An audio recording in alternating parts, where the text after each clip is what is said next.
Good morning. Good morning. It's Welcome. December 15th, 2024. And our topic today is Say It Now. This is the third week of Advent, meaning the Christmas season. And in the third week, the topic or the attribute of Christmas is joy.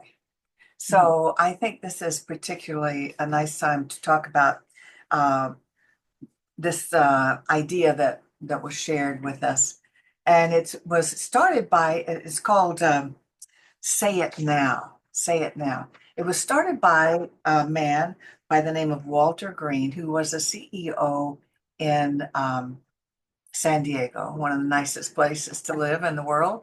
And I guess he got to that point in his life where he could take a year off, and he decided to spend a year going across country and stopping and visiting 44 people who had made a difference in his life, had shaped his life. And he wanted to stop and visit them and thank them and tell them. And it led to a book that he wrote called This Is the Moment.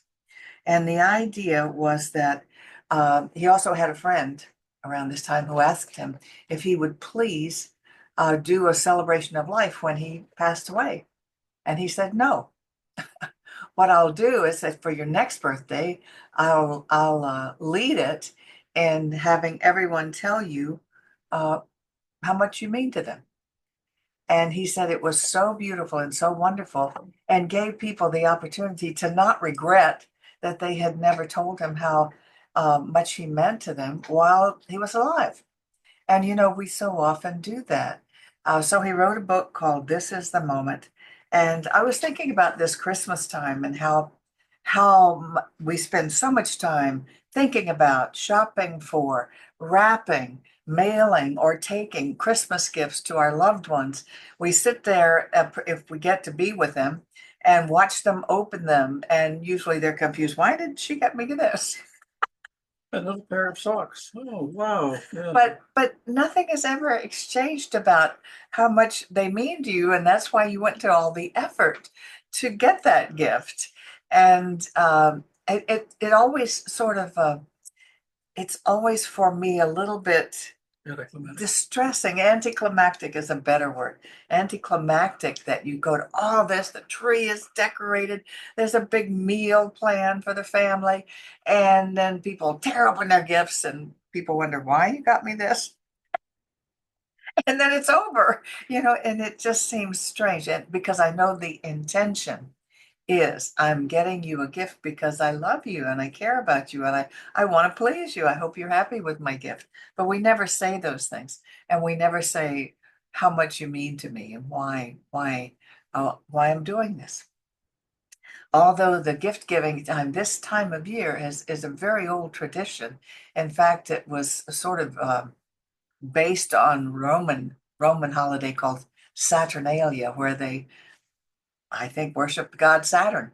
But it was this time of year, it was dark and they lit candles on trees and they gave gifts to their loved ones. So this is a very, very old tradition. I have a few quotes from Walter Green about doing this. And he said, take the opportunity to meaningfully connect with the most important people in your life and tell them how much of a difference they've made. It's a day for connection, gratitude, and telling stories. Say it now, he says. There's no benefit in waiting. This is the moment. And he says, we're not self-made. We're blessed to have people in our lives who make a difference. Let's pay tribute to them while they're here and say thank you now. So I wanted to share, and I'm going to let Bob tell the story because he was largely responsible for it. But when my son got married in 2021, and it was a destination wedding, we went to Belize, actually an island off Belize that was simply a resort island, fabulous resort island. And we got to spend 5 days or so on this resort island where all of our meals were provided. And then the wedding happened, and I got to facilitate it. And it was all wonderful. But the most magical thing that happened was after the wedding, there was a wedding dinner. And, as happens with weddings, people give a toast or two. And then Michael invited anyone to say anything that they would like. There were about 40 people there. And when Bob shared, I'd like you to share what happened. Well, I was like the second or third person to share, and up until then, people were toasting Michael. But what I did was I acknowledged the gift that he was as a human being to the planet, to the family, and to all of us that were there. And that shifted to sharing. And from that point on, all of the people shared what Michael meant to them. And it was a really, really rich experience. I just felt moved to share something a little different, and I didn't realize I was going to change the current. But it was a beautiful share, and it was one of the most memorable moments of the whole It 5 was days. such a great thing to do. What I haven't said, and many of you already know, that my son at that point had been diagnosed with pancreatic cancer. He had been treated somewhat, had had the surgery, but everybody knew he had pancreatic cancer, and it was a question mark of if he would live and how long. So that's a big stimulus to Yeah. share with someone what they mean to you when you don't know how long they'll be around. But it was the most beautiful sharing. And I know Michael was so surprised because I talked to him afterwards about it. He was shocked. He expected a few good, happy wedding wishes, but I mean, I learned things about his friends, about how much he had meant to them and how much he had helped them in their lives. And so it was, I had a great experience of watching how significant that is. Well, and we're talking about family and the connection to family and those that we love. But in 2011, in September of 2011, I had a stroke, and it was not a minor stroke; it was a major stroke. And so I was, Where he would lose all speech and the yeah, ability to move his right right. And side. so I went to the Yeah. emergency room. The person to the left of me had just died Oh, from a stroke. stroke, and the person to the right of me had a hemorrhagic stroke and was going to be in recovery for a very long time. So here I am, the middle bed, having had a stroke. And what I decided at that point was I didn't want to be the stroke in 2A. I wanted to be a person, and but I didn't know how to be a person, in any particular kind of way. When they treat you like a stroke and Yeah, 2A. we got a stroke in 2A. Yeah. And so the nurse came in and she started to do her blood pressure things. And I said, could you please stop? And I was at this point, my speech is slurred, but intermittently I can speak. And I said, are you married? And she said, yes, I am. And I said, do you like your job? And she said, I love my job. And I asked her a couple more questions. And then she said, why are you asking me all these questions? And I said, well, because there's a chance here today that I'm going to die. And if I die here in the emergency room, you are my family. And I don't want to die alone. I want to die with my family. And so she was moved to tears, and she left after she took the blood pressure, and she told the doctor about our conversation, and then he told someone else. And well, what happened was, in my appreciation of her and the condition that we were in together, the entire staff of the emergency room started making rounds to check on me to see how I was doing. And I went from being a stroke in 2A to being a person who had a family, and they were my family. And I don't know to what extent that changed the quality of care, but it changed the quality of my experience. It changed it profoundly. And I laid in bed, sat in bed. The funny thing about having a stroke is that your brain is working just fine. Oh, really? Oh yeah, I mean, I'm seeing everything that's going on around me and I'm watching. And as I sat in the bed watching this whole team, I saw what looked like a symphony. And the doctor was the conductor, and everybody was playing their instrument.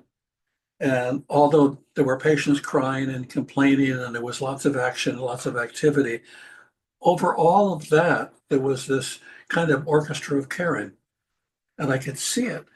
And I wondered as I sat there to what extent that was the stroke and to what extent that was what I had opened up when I said, you're my family. And basically, I became one of the members of the orchestra.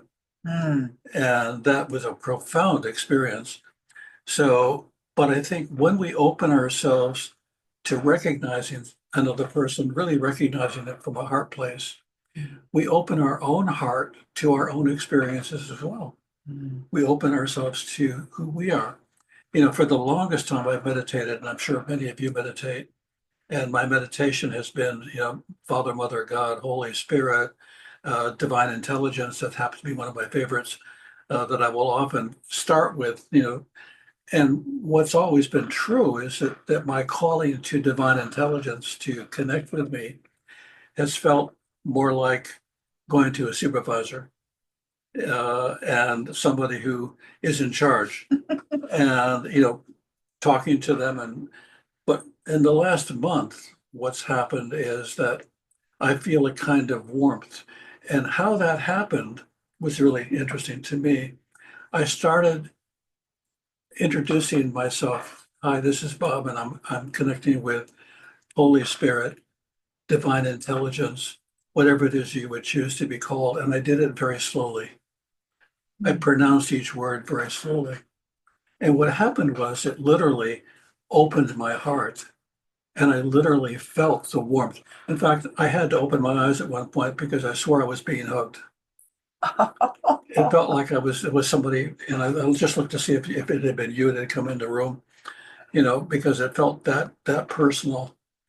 And I realized that a lot of our connecting with spirit, our connecting with divine mind, or whatever you choose to call it, is obligatory. It's something we do. And hi, here we are again. Let's get this done. I do it every day, and I want to do it right. And there's not a lot of heart in it if we don't think about it. And so, what I'm inviting you Comes to, a gimme list. yeah, would you please help me with this? And thank you for that. And over and out. Glad we got together. And so, and I ask for same day delivery, you know, if I can, for whatever it is that I'm asking for. Please, now, I need it now. But I've stopped through the requesting of things, and moved more into thank you for being in my life the way you are, for connecting with me the way you connect with me, for that something that's very special. And what I noticed is that the more I treat it as a special and intimate relationship, the more intimate it becomes, and the more connected I am. And so I'm inviting you today as we move into this Christmas season, which is a season where we have license to appreciate each other. And although we can do it all the time, one of the things that happens when you appreciate people is they then will, without thinking about it, say, well, what do you want? And it's as if you're doing something to get something. But here we can do something because it is something worth doing. We can say something about that person. And I would say, take your time. Go slow enough with it that you get a chance to emotionally catch up with the thing you're saying. Mm. And sometimes what we say something, I love you, has a very different feeling. Yeah, I love you. Okay, what time is it? It's 10:46. Love you. Got that taken care of for the day. And it doesn't mean that it isn't meant, but I think very often we don't connect with our own heart. I think we're afraid. I think we're afraid that if we got all mushy and told somebody Hmm, how much they mean to us or whatnot, they might feel uncomfortable or not know what to say. I think we were uncomfortable at how they might receive it. I like that mushy. That means losing your footing. And sometimes Yeah. with people, not so much anymore, but certainly in the old days, if they didn't grow up being told I love you by their family Mhm. and saying it back, it's very difficult to get out. They really can't even say the words because they don't have any practice with it. And I think the fear is probably the same thing. Oh, I'll just make them uncomfortable or they won't know what to say. But I find it never hurts to say Yeah. I love you. I work with probably, let see, one, two, three, four social workers, and they're really very dedicated. They're really very committed to what they do. They work very hard, harder than probably anybody else that I know on the team in the mental health area that I work in. And I remember going in and they were all talking to each other, and I came in, they said, no, have a seat. So I sat down and I said, I just want you folks to know something that's important to me. And they said, what is it? And I said, when I'm here, you're my family. And I care about you the way I care about family. And it was, they each responded in a favorable way, but I could see that something shifted in our relationship. And it wasn't a seduction. It wasn't a manipulation. It was a recognition that these are special people in my life and this is a special time. And that when you're spending time with family, wherever you are, when you say you're my family, what you're saying is wherever we are, there's something happening here that's more than the event. It's more than just I'm with you. And I think whenever we can do that, it wakes us up too to the heart space that we need to be able to spend a little more time with, I think, especially during this time of the year when it is so easy to get caught up in I've heard that Christmas carol now 70 times, you know. Yes, and I was just thinking tomorrow is my second son's birthday, and the card that we made for him, I think I'll read out loud because, it says a lot of the things that I appreciate about him, and I think I'll ask to I read really it to like him. that. That is so good because Judith found this wonderful writing about that really fits in perfectly. And I can just see him opening up, reading, and say, "Thanks, Mom." And That's really nice, Mom. yeah, Thanks. and it's But then it doesn't get expressed as well yeah, as, that's like the movie without the soundtrack. yeah, yeah. And the script is great, but the music needs to be played too. Yeah, so I think we're all a little bit awkward with it because it hasn't been our practice, but this business of Christmas is celebrating that God is born in a human form. That God, and we believe that about all of us, that God is in all of us. And so let's celebrate each one as if, the divinity is within them because it is. Perhaps not as much as was in Jesus, and we appreciate all the divinity that he shared with humanity. It was the great model, example for all of us to do. If we ever want to know how to be a better person, let's just use the examples that he did, that he That's showed us. that's such an important piece that Jesus was the great example, not the great exception. Exactly. We connect very often with higher power, with Jesus, with Christ, with whatever you call that, as a something else, as a something better than, as a something that we want to be part of, and don't recognize the inheritance. We don't recognize that we are actually a part of that, that we are created in that image, meaning that we have that divinity within us too. And when we connect, we're connecting with that divinity if we allow ourselves to.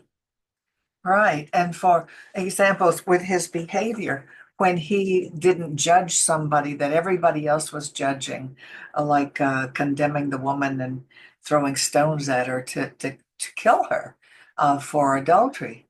He didn't participate in that. He was the great example. He said, "Let you who is without sin cast the first stone." Well, that's an example for us. Unfortunately, so many of us say, well, he could do that. He was God. He was the Son of God. I can't do that. Yes, we can. We can follow his Well, and examples. there's where probably philosophically we fall away from a lot of the churches that uh, teach what Jesus taught, which is that they teach that he's the great exception rather than the great example. Right. Yes. And when we say the great example, that means that which was in him is in you. That which is his nature is your nature. And if we don't experience that nature, maybe it's because we're not giving attention to slowing down enough to allow ourselves to connect with our own greater nature. And so I Right. think this is a time to really connect with that greater nature, that greater heart space, to listen to the God track in the background that says, "You are loved, you are loved. Love is everywhere present all of the time." Yes. And that he's known as the Savior. I've always not liked that word because I thought, save me from what? I don't believe in hell. So save me from what? But I think his examples save us from human nature, save us from doing what everybody else is doing and just taking care of number one. And, that's not what he did. Yeah, He really. gave us a different model, a different way of being in the world and loving everyone and accepting everyone. So this Christmas, that would be a good thing for us to think about. How can I embody the Christ nature more fully just with all my interactions with other human beings. Why not? Why not? What's the downside? I saw a video of a dachshund, and he would run a few steps ahead of the person who was caretaker, and roll over on his back and say, and then he would get up and run a few more steps, and he was saying, "Rub my belly." And finally, the person stopped and rubbed the belly, and he punched the dog, kind of back. Oh yeah, yeah, yeah, yeah. But what I also Endorphins are flowing. right, what I also saw was that the person who stopped to do that was filled with every bit as much joy as was the dog. Yeah, Stop, be willing to extend that hand and be the kindness that you would like to have more of in your own life. exactly. Exactly. So I think it's time for us to do a share screen and remind people that we appreciate their support. Share. There we go. There we go. So this screen is a screenshot of our website. And when you go to Centers for Spiritual Living and the Palm Beaches, this is the address, cslpalmbeaches.org. There, you see this button that says ways to donate. And so that's how you find different ways that you can support us. Many of you do it on a regular basis automatically, and we really appreciate that. So we like to say an affirmation that empowers you, because as you give, you do receive. That is the formula for receiving more and abundantly. So let's say this affirmation together. My investment today is made with a full realization that God is the source of my supply and returns it to me enriched and multiplied. So it is. And so now we will